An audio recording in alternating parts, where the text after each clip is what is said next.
Hello मेरे प्यारे दोस्तों। जैसा कि हमने पिछले एपिसोड में देखा था कि शी हाउ अपने दोस्तों के साथ सीधा ही नो मैन लैंड के सीक्रेट सील्ड आइलैंड में चला जाता है, जहां पे उन लोगों को बाई किलिन को अपना पेट बनाना था। वहीं पे निंग चुआन अपनी ब्लड लाइन की पावर को यूज़ करके बाई किलिन को अपना पेट बनाने की कोशिश करता है, मगर वहाँ पे बाई किलिन सीधा ही रैबिट गर्ल को अपना मास्टर चूज कर लेता है।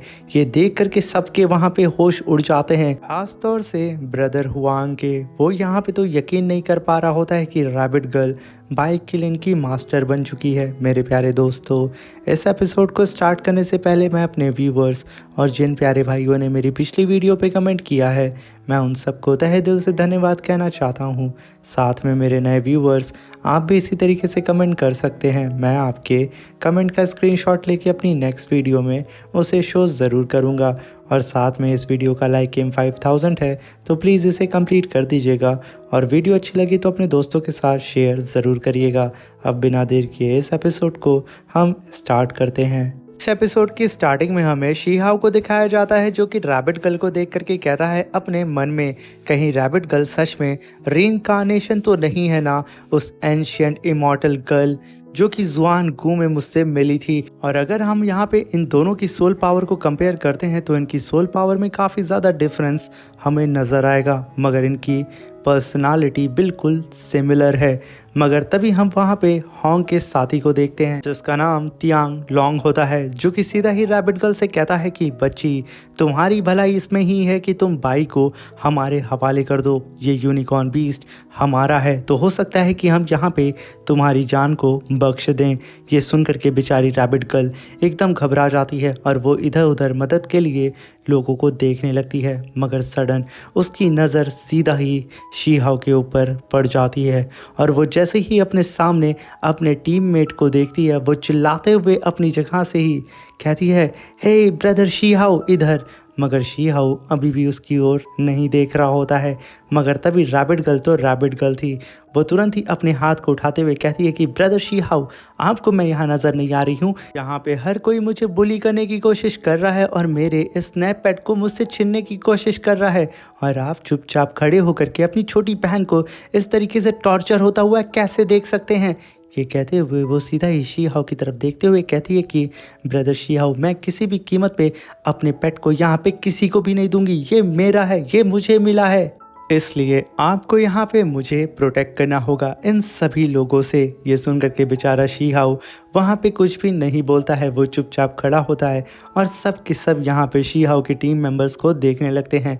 वहीं पे रैबिट गर्ल, जो कि कस के उस फिनिक्स को पकड़ी होती है और कहती है कि मैं सच में इसे किसी को नहीं दूंगी, ये पेट मेरा है और मैं इसका नाम रखूंगी, इसका नाम होगा बाई बेबी। ये कहते हुए वो उसको गले लगा लेती है।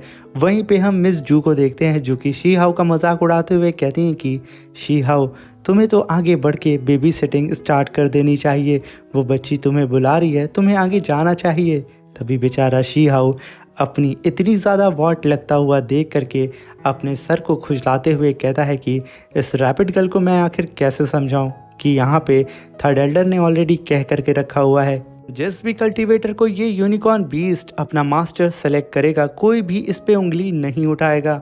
ये कहते हुए वो बेचारा अपना सर खुजला रहा होता है और ये भी सोच रहा होता है कि आखिर रैबिट गर्ल यहाँ पे कैसे आ गई है। वहीं पे रैबिट गर्ल उस छोटू से यूनिकॉर्न को लेकर के अपने हाथ में खेल रही होती है। वहीं पे शी हाउ यहाँ पे कुछ और बोल पाता उससे पहले ही होंग अपने पास से डिमोनिक पल को बाहर निकालता है, जो कि अपने साथ ही तियांग लोंग को देते हुए कहता है कि मेरे ख्याल से मेरे शेर वुल्फ, तुम्हें इसकी ही ज़रूरत है ना ट्रांसफॉर्म होने की, तो लो इसे खा जाओ और ट्रांसफॉर्म हो जाओ एक जाइंट वुल्फ में, और तुरंत ही जा करके उस लड़की से उस यूनिकॉर्न बीस्ट को छीन करके मेरे पास लाओ। ये सुनने के साथ तियांग लोंग खुश हो जाता है और कहता है कि मुझे सच में यही तो डिमोनिक पल चाहिए था खुद की बॉडी को इवॉल्व करने के लिए। ये कहने के साथ वो उस डिमोनिक पल की पूरी ही पावर को अपनी बॉडी के अंदर कंज्यूम करने लगता है और देखते ही देखते वो एक जाइंट से बुल में ट्रांसफॉर्म हो जाता है, जो कि रोर करते हुए सीधे कहता है कि रैबिट, आज मैं तुझे खा जाऊंगा, तुझे मुझसे कोई भी बचा नहीं सकता है। ये कहने के साथ वो एक लंबी छलांग लगाता है और काफ़ी तेज़ी से उड़ते हुए सीधा रैबिट गर्ल के ऊपर अटैक करने के लिए चला जाता है। और उसी जगह पे रैबिट गर्ल चिल्लाते हुए कहती है कि ब्रदर शी हाउ, मैं अपने पेट को नहीं दूंगी, प्लीज़ मुझे बचाइए। और वहीं पे रैबिट गर्ल के ठीक सामने पहुंच चुका था वो वुल्फ, जो कि अपने क्लॉ से सीधा ही रैबिट गर्ल के ऊपर अटैक करने के लिए जा रहा होता है। बेचारी रैबिट गर्ल तुरंत ही ज़मीन पे बैठ करके खुद के सर को पकड़ लेती है और एकदम डर चुकी थी। मगर तभी शी हाउ जस्ट उसके सामने टेलीपोर्ट होकर के आता है और अपने फीस्ट में अपने गोल्डन थंडर को समन करते हुए कहता है कि मेरे रहते हुए मेरी छोटी बहन को कोई टच नहीं कर सकता है। यहाँ पे शी हाउ उस ब्लैक जाइंट वुल्फ को मारता है एक पंच। उससे पहले ही निंगचुआन ने अपनी जाइंट स्केलेटन हैंड से उस वुल्फ के ऊपर अटैक कर दिया था, जो कि सीधा ही जा कर के उससे हिट करता है, जिसकी वजह से वो वुल्फ सीधा ही पीछे जा कर के गिर जाता है। और तभी हम वहाँ पे निंगचुआन को देखते हैं, जिसे देख करके वो वुल्फ भड़क जाता है और वो तुरंत ही अपने ऑरा प्रेशर को रिलीज़ करके रोर करना स्टार्ट कर देता है, जिसकी वजह से आसमान में उसकी पर्पल एनर्जी चारों ही तरफ छाने लगती है। और वो अपने ऑरा प्रेशर को रिलीज़ करते हुए चिल्लाते हुए कहता है कि आज मैं किसी भी कीमत पे यहाँ पे किसी को भी नहीं छोड़ूंगा, जो भी मुझ पे अटैक करेगा मैं उसे ख़त्म कर दूंगा। और तभी हम निंगचुआन को देखते हैं, जो कि अपने फोरहेड पे जो फिनिक्स का मार्क था उसकी पावर को एक्टिवेट करता है और वो भी पूरी तरीके से फाइट करने के लिए तैयार हो चुका था, क्योंकि उसे भी इस बाई यूनिकॉर्न को हासिल करना था। और तभी वो वुल्फ कई सारे मेट्रॉइड अटैक सीधा ही निंगचुआन के ऊपर कर देता है और वहीं पे निंगचुआन तुरंत ही अपने यूनिकॉर्न बीस्ट की पावर को समन कर लेता है और एक ही ब्लो के साथ वो उन सारे ही मेट्रॉइड अटैक को डिस्ट्रॉय करके रख देता है। और तभी निंगचुआन कहता है कि वुल्फ तुमने बहुत बड़ी गलती कर दी।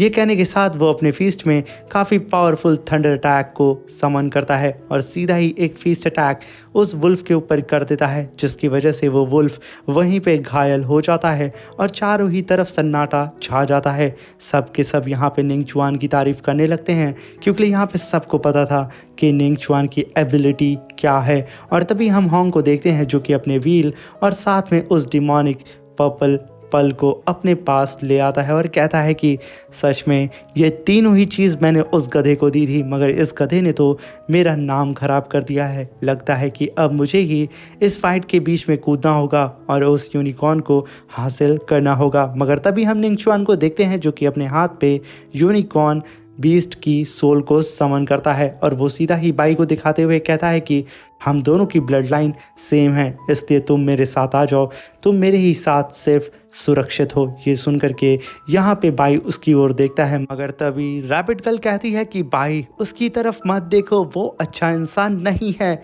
वो यहाँ से अगर तुम्हें लेके जाएगा तो पक्का वो तुम्हारे ऊपर अटैक करेगा या फिर तुम्हें नुकसान पहुँचाने की कोशिश कर सकता है।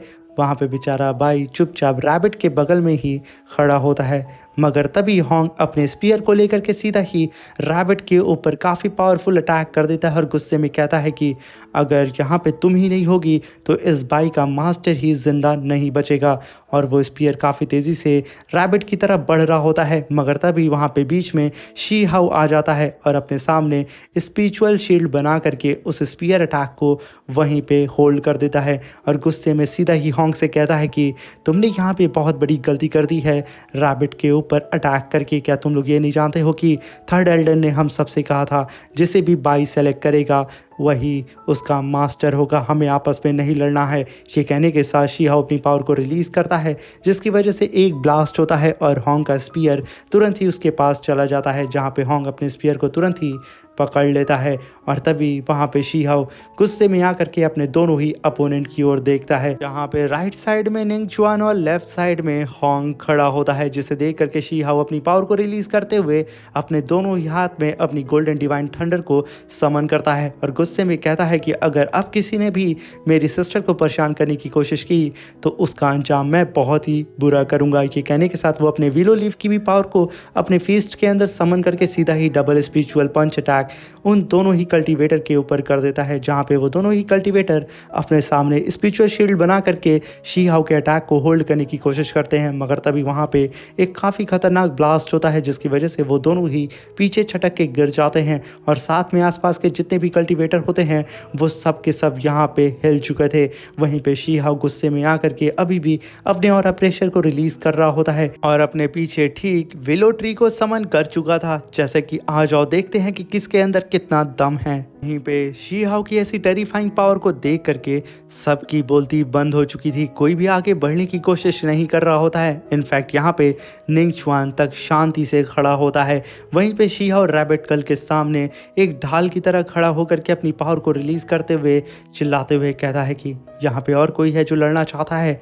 वहीं पे तुरंत ही होंग कहता है कि शी हाउ तुम शायद नहीं जानते हो कि मैं गॉड एकेडमी से बिलोंग करता हूँ और मेरे गॉड एकेडमी के अंदर इन्फिनिटी हेवन रैलम के ट्रेजर्स पड़े हुए हैं जिसका इस्तेमाल करके आज मैं तुम्हें सबक सिखाने वाला हूँ। वहीं पे शी हाउ कहता है कि तुम यहाँ पे जिस गॉड एकेडमी की बात कर रहे हो वहाँ के गॉड सिर्फ मेरा नाम सुन करके दहशत में आ जाते हैं। ये कहने के साथ वो अपने और प्रेशर को रिलीज़ करता है मगर यहाँ पे होंग को खुद की बेइज्जती नज़र आ रही होती है। ये सुन करके होंग के पूरे साथी उसके पास आ जाते हैं। वहीं पे निंगचुआन की टीम भी उसके पास आ चुकी थी और वहीं पे शी हाउ की टीम भी उसके पास में आकर के खड़े हो गए थे। अब यहाँ ऐसा फील हो रहा होता है कि टीम बैटल यहाँ पे स्टार्ट होने वाली है मगर तभी हम वहाँ पे होंग को देखते हैं जो कि ईवल स्माइल के साथ आसमान में छलांग लगाता है और शी हाउ से कहता है कि अब तुम मेरे इस डिवाइन ट्रेजर से कैसे बचते हो। ये कहने के साथ वो वहाँ पे 10,000 स्पीयर एरे को समन करता है और कई सारे स्पीयर से सीधा ही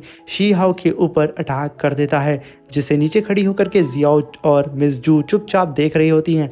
वहीं पे शी हाउ इधर उधर भाग करके उन सारे ही स्पीयर से खुद को बचा रहा होता है मगर ये सब तो सिर्फ शी हाउ का नाटक होता है। शी हाउ जैसे ही रैबिट गर्ल और अपने दोस्तों से थोड़ा सा दूर जाता है वो रुकता है और पलट करके अपने चारों ही तरफ स्पिरिचुअल शील्ड बना लेता है और जैसे ही वो सारे स्पीयर की बरसात शी हाउ के शील्ड से टकराती है वो पल भर में इधर उधर बिखर जाती है और तुरंत ही ज़मीन पे आकर के गिर जाती है जैसे कि वो यहाँ पे शी हाउ की शील्ड को भेद तक नहीं पाए थे।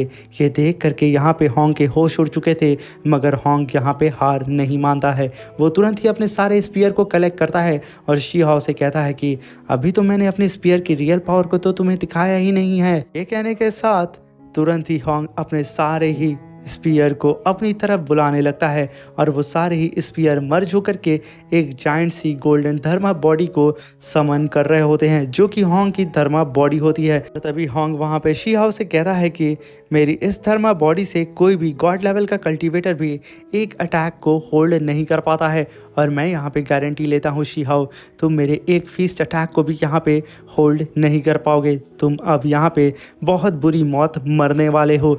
ये कहने के साथ वो अपनी और प्रेशर को रिलीज करता है और गुस्से में शी हाउ की तरफ देखने लगता है। वहीं पे वो तुरंत ही शी हाउ के ऊपर एक काफ़ी पावरफुल पाम अटैक कर देता है मगर शी हाउ अपनी जगह से टस से मस नहीं होता है। वो अपने हाथ में गोल्डन थंडर को समन करता है और सीधा ही फीस्ट अटैक उस पाम अटैक के ऊपर करके उसे वहीं पे होल्ड करने लगता है मगर यहाँ पे शी हाउ को थोड़ी सी दिक्कत हो रही होती है। तभी शी हाउ तुरंत ही अपने लेफ्ट हैंड से थोड़ी सी स्पिरिचुअल एनर्जी को कलेक्ट करता है और अपने राइट हैंड के अंदर ट्रांसफ़र कर देता है और एक ही ब्लो के साथ शी हाउ ने उस जाइंट से आर्म को पीछे ढकेल दिया था। ये देख करके होंग की हालत ख़राब हो जाती है। वो वहाँ पे कहता है कि इस अटैक को तो गॉड तक होल्ड नहीं कर पाते हैं, आखिर ये शी हाउ किस मिट्टी का बना हुआ है। ये कहने के साथ वो शी हाउ की तरफ बहुत ही खतरनाक नज़रों से देख रहा होता है मगर फिर भी वो बेहो की तरह हंसते हुए कहता है कि शी हाउ इस बार के अटैक से तू नहीं बचेगा। मगर तभी शी हाउ की नज़र उस जाइंट सी बॉडी के अंदर से निकल रही इमॉर्टल गोल्ड के ऊपर पड़ जाती है और वो यहाँ पे समझ चुका था कि ये जाइंट सी गोल्डन बॉडी पूरी ही तरीके से इमॉर्टल गोल्ड से बनी हुई है। जाने के बाद शी हाउ तुरंत ही कहता है कि अगर ये पूरी ही तरीके से इमॉर्टल गोल्ड से बनी हुई है तो मैं यहाँ पे अपनी दाओ लाओ इमॉर्टल सॉर्ड को इस इमॉर्टल गोल्ड से रिफ़ाइन कर सकता हूँ। एटलीस्ट थोड़ी बहुत तो वो इवॉल्व हो ही जाएगी।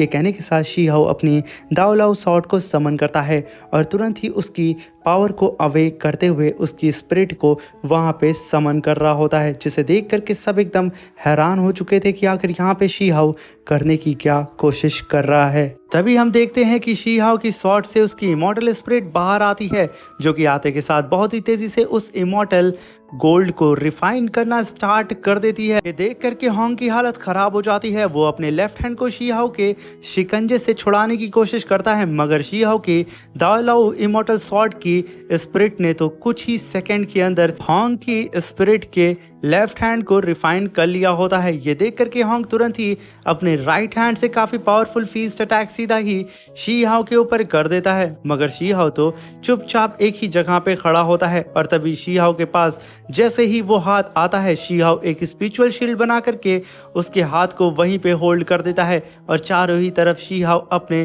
प्रोटेक्टिंग बैरियर बना चुका था और साथ में वो गॉडेस लियो की भी पावर को समन कर लेता है। मैं बात कर रहा हूँ विलो लीव की। और तभी ये सब देख करके नीचे खड़े हुए जितने लोग होते हैं वो हैरान हो जाते हैं कि आखिर ये शी हाओ करना क्या चाहता है। वो यहाँ पे इमॉर्टल गोल्ड को ही सीधा रिफाइन कर रहा है। नीचे खड़े हुए लोग यहाँ पे सही ढंग से खड़े भी नहीं हो पा रहे होते हैं और वहीं पे बेचारा होंग पूरी ही जी जान लगा करके शी हाओ से खुद को बचाने की कोशिश करता है और एक और फीस्ट अटैक शी हाओ के ऊपर कर देता है। वहीं पे शी हाओ अपने लेफ्ट हैंड में गोल्डन थंडर को समन करता है और एक काफ़ी पावरफुल फीस्ट अटैक सीधा ही उस होंग के फीस्ट अटैक के ऊपर कर देता है। ये अटैक इतना खतरनाक शी हाओ करता है कि वो इतने जाइंट से फीस्ट अटैक को हवा में ही होल्ड कर देता है, जिसे देख करके नीचे खड़ा हुआ निंग चुआन उसका तो मुंह लटक चुका था कि आखिर शी हाओ ये कारनामा कैसे कर सकता है।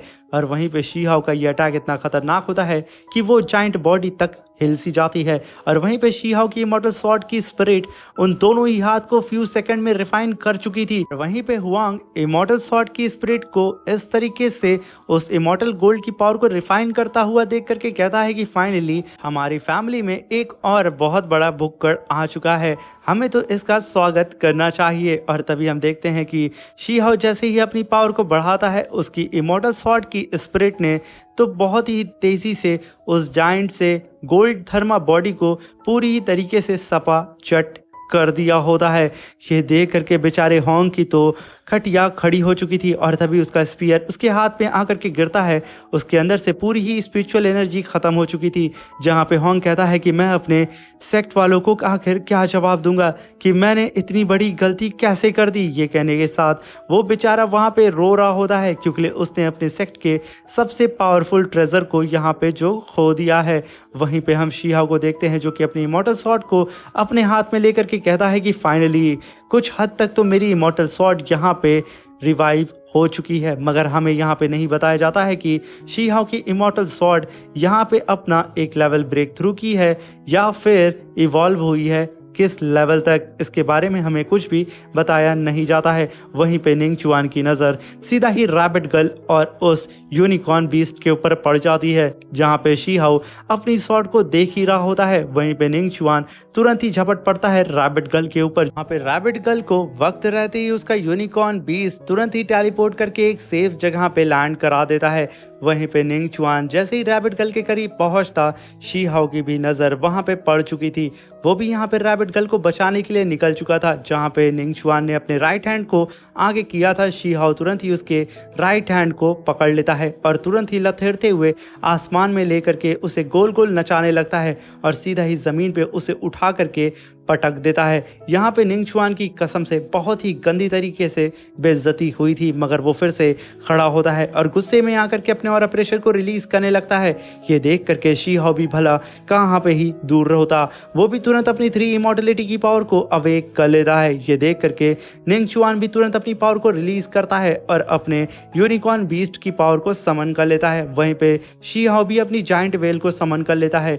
ये दोनों ही पावर आपस में क्लैश करना शुरू कर देती हैं और एक दूसरे को पीछे ढकेलना स्टार्ट कर देती हैं। अभी यहाँ पे ये सीन हो चुका था कि कोई अगर चिंगारी लगा दे तो आग भड़क जाती। वहीं पे हुआंग यही काम करता है। वो तुरंत ही शी हाओ से कहता है कि ब्रदर शी हाओ, इस कमी ने निंग चुआन को इस बार बहुत बुरी तरीके से आप धोना। इसकी हिम्मत कैसे हुई रैबिट गर्ल हमारे टीम मेंबर को छूने की। ये कहने के साथ वो यहाँ पे शी हाओ को भड़का ही रहा होता है, मगर तभी वहाँ पे थर्ड एल्डर की एंट्री होती है, जो कि आते के साथ उन दोनों को ही शांत होने के लिए बोल देते हैं और कहते हैं कि तुम लोग लड़ना बच्चों की तरह बंद करो। मगर तभी शी शीहाओ गुस्से में सीधा ही थर्ड एल्डर से कहता है कि थर्ड एल्डर, आप हमेशा इंसाफ के साथ रहते हैं, तो आप ही मुझे बताइए क्या यहाँ पे सही हो रहा है। जब रैबिट गर्ल को यहाँ पे बाई यूनिकॉर्न ने सेलेक्ट कर लिया था एज अ मास्टर, तो आखिर निक च्वान और होंग ने उसके ऊपर अटैक क्यों किया, उसने मेरे टीम मेंबर के ऊपर अटैक क्यों किया। वहीं पे थर्ड एल्डर शीहाओ को सही सही जवाब नहीं देते हैं।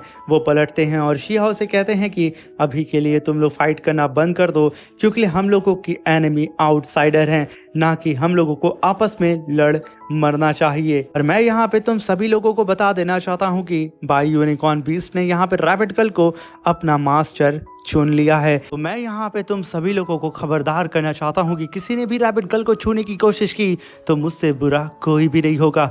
अभी तुम लोग खुद ही यहाँ पे आपस में लड़ रहे हो, तो तुम लोग क्या खाक अपने एनिमी से लड़ोगे। वहीं पे शीहाओ कहता है कि थर्ड एल्डर, अभी तक आपने सही फैसला यहाँ पे नहीं लिया है। क्या आप यहाँ पे किसी चीज़ से डर रहे हैं, जो कि आप यहाँ पे सही फैसला नहीं ले रहे हैं। और तभी हम होंग को देखते हैं जो कि अपने दोस्तों के पास आके खड़ा हो जाता है। वहीं पे थर्ड एल्डर कहते हैं कि शीहाओ, फिलहाल के लिए हम सभी लोगों को यहाँ पे नो मैन लैंड की लास्ट एंशियंट सिटी में वापस जाना चाहिए, क्योंकि हमें जल्द से जल्द तियानशेन एकेडमी के अंदर भी जाना है। इसलिए हम लोग सारी बातें वहाँ पे चल के करेंगे। ये कहने के साथ वो वहाँ पे एक टेलीपोर्टेशन एरे को समन करते हैं, जिसका इस्तेमाल करके यहाँ पे जितने भी कल्टीवेटर थे वो सब वापस उस एंशियंट सिटी में जा सकते थे। और तभी हम देखते हैं वो सारे ही कल्टीवेटर टेलीपोर्ट होकर के सीधा ही लास्ट एंशियंट सिटी में आकर के लैंड करते हैं, जहाँ पे थर्ड एल्डर कहते हैं कि जैसा कि तुम सब अब यहाँ पे तियानशेन एकेडमी के डिसेंडेंट बनने वाले हो, तो तुम लोग ये मत सोचना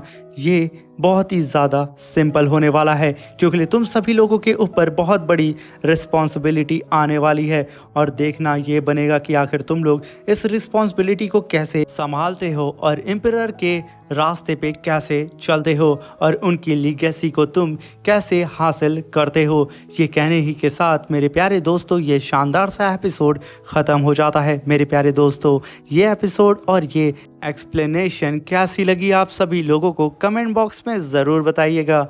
और मेरे प्यारे दोस्तों, प्लीज़ कमेंट किया करिए, इंगेज थोड़े मेरे बढ़ा दीजिए और 20K सब्सक्राइबर को जल्द से जल्द कंप्लीट कर दीजिए। आप सभी लोगों से मेरे प्यारे व्यूअर्स रिक्वेस्ट है, प्लीज़ हमारा साथ दें। Thank you for watching, love you all.